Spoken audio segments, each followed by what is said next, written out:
Воу, достым, қалайсың? Бүгін біз осы видеода арзан бір 70-80 мың теңге тұратын смартфон, бірақ камерасы өте сапалы, түсірген кезде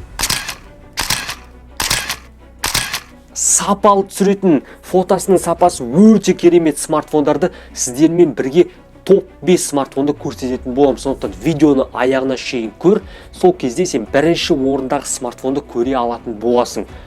Видеоны аяғына шейін көр. Видеоға лайк басып, подписаться деген кнопканы бассаң, бастайық, достым. 5-ші орында бізде жайғасқан Samsung A70 смартфоны. Бұл смартфонның қазіргі орташа есеппен бағасы 100 мың теңгенің көлемінде. Бұл жерде процессор енді керемет процессор емес, сонда да Qualcomm Snapdragonның процессоры орнатылған, яғни ойын смартфонға жақын. Фронтальный камерасы, яғни алдыңғы камерасы 32 мегапиксельді құрайды. Сонымен қоса миллиампері, яғни батарейкасының миллиампер 4500 миллиамперді құрайды. Сонымен қоса кадр секундына 40 кадр секундына жасалады, яғни FPS, және де стандарт видеосының көлемі 3840 2160 стандартта қойылған. Минусына келетін болсақ, бұл жерде артқы крышкасы пластик. Плюстарына келетін болсақ, батарейкасы өте көпке шыдамды, жаңағы видеоларды сапасымен берілуі. Сонымен қоса экраны четкий. Бұл смартфонның тағы бір плюсы, дыбысы өте сапалы. Алдыңғы смартфондарға қарағанда, менің ойымша осы смартфонның дыбысы сапалы. 4-ші орында бізде тұрақтаған Vivo компаниясының смартфоны V17 смартфоны. Бұл смартфонның орташа есеппен бағасы 120 мың теңгені құрайды. Дизайны енді өте керемет, өздеріңіз көрсеңіздер ұнатып қаласыздар. Сонымен қоса миллиампері 4500 миллиамперді құрайды. Оперативный памяті 8 гигабайт. Бұл өте керемет. Процессорына келетін болсақ, Snapdragon 665 процессоры орнатылған, яғни жаңа алдында айтып кеткен Samsung пен екеуінің процессоры бірдей. Сонымен қоса бұл смартфонның артықшылығы 4 камерасы бар. 4 камера. 120 мың теңгеге 4 камера. Нормально негізі. Бастапқы камерасы 48 мегапиксель, ал алдыңғы фронтальный камерасы 32 мегапиксель. Жақсы. Сонымен қоса эксперименттер барысында бұл смартфонда ештеңе қолданбай жай қойу барысында бұл смартфон 90 сағатқа шыдаған. 90 сағаттан кейін өзінің батарейкасы желініп отырып қалған.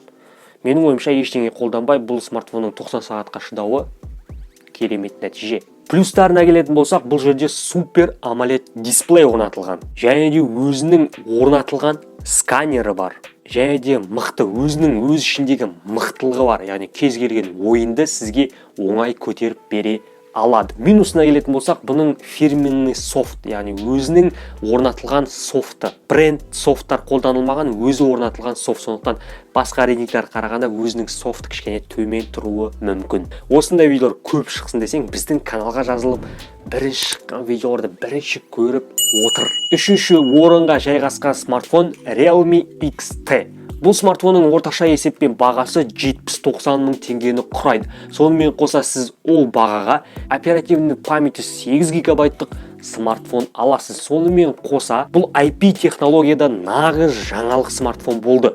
Бұл Индия компаниясының, бұл Индиядағы өндіруші компания болса да, бұл нарықта бір жарып жіберді. Бұл смартфон енді барлығы жақсы көріп қалды, соншалықты мықты смартфон екенін өзін дәлелдеді техникалық сипаттамаларына байланысты. Бұл жерде процессор Qualcomm Snapdragon 712, сонымен қоса бұның миллиамперді 4000 миллиамперді құрайды. Сонымен қоса бұл жерде де 4 камера бар. Алдыңғы бастапқы камерасы 64 мегапиксельді құрайды. Тағы бір плюсы, бұл жерде портретный фото, яғни портретный фото түсіру арқылы керемет сапалы артқы фон размытый қылдырып фото жасап алуға болады. Плюстарына келетін болсақ, бұл жерде чиптары өте сапалы. Тағы бір плюсы 4 камерасы бар. Сонымен қоса жаңа айтып кеткенімдей портрет.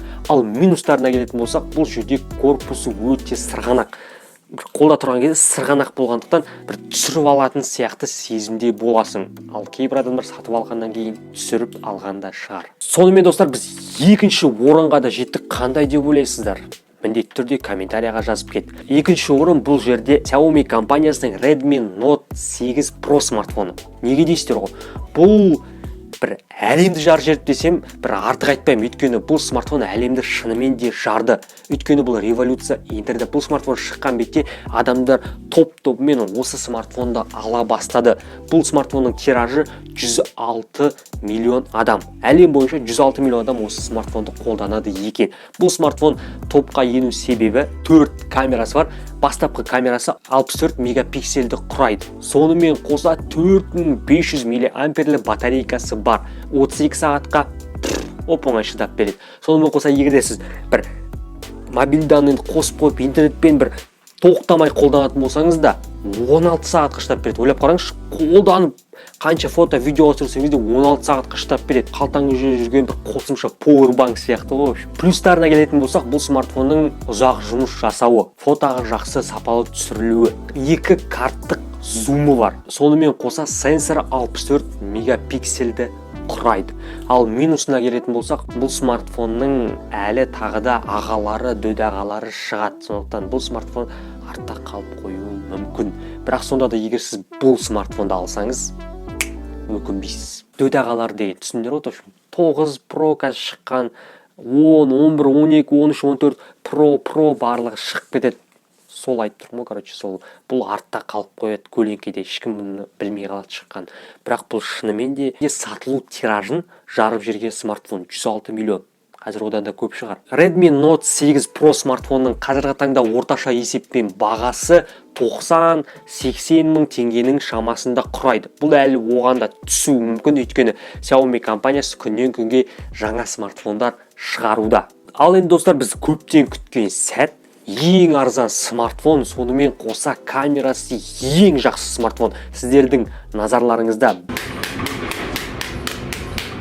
бірінші орында смартфон Realme X2 смартфоны. Неге бұл смартфон? Плюстарына келетін болсақ, супер AMOLED дисплей орнатылған. Сонымен қоса процессоры Qualcomm Snapdragon 720G процессоры орнатылған. Кез келген ойынды, сіз ойнағыңыз келіп жүрген ойынды оп-оңай көтеріп береді.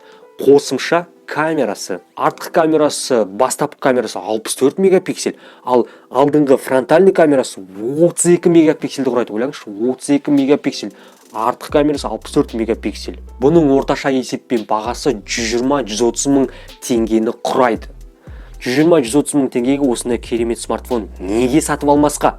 Бірінші ойынға қойған себебіміз осыда. Realme X2 смартфонына келетін болсақ, бұл смартфонның артықшылығы бірінші орындағы смартфонның плюстары посы өте керемет. Сенсоры 64 мегапиксельді, фронтальный камерасының сапасы өте жақсы, және де салмағы да қатты ауыр емес. Ал минустарына келетін болсақ, мен ешқандай минусын көрмедім. Кім осы смартфонның минусын біледі, міндетті түрде комментарияға жазып кетіңіздер, және де сіздің ойыңызша бірінші орында қандай смартфон арзан, сонымен қоса камерасы өте сапалы смартфон, міндетті түрде комментарияға жазып кетіңіздер. Біле жүрейік. Видеоны аяғына шейін көргеніңе рахмет достың. Біздің каналға жазылып, подписаться деген кнопканы басып, керек деген достарыңа осы видеоны жіберуді ұмытпа. Барлықтарыңызға рахмет. Келесі кездескенше, жүздескенше сау болыңыздар. Дидарласқанша.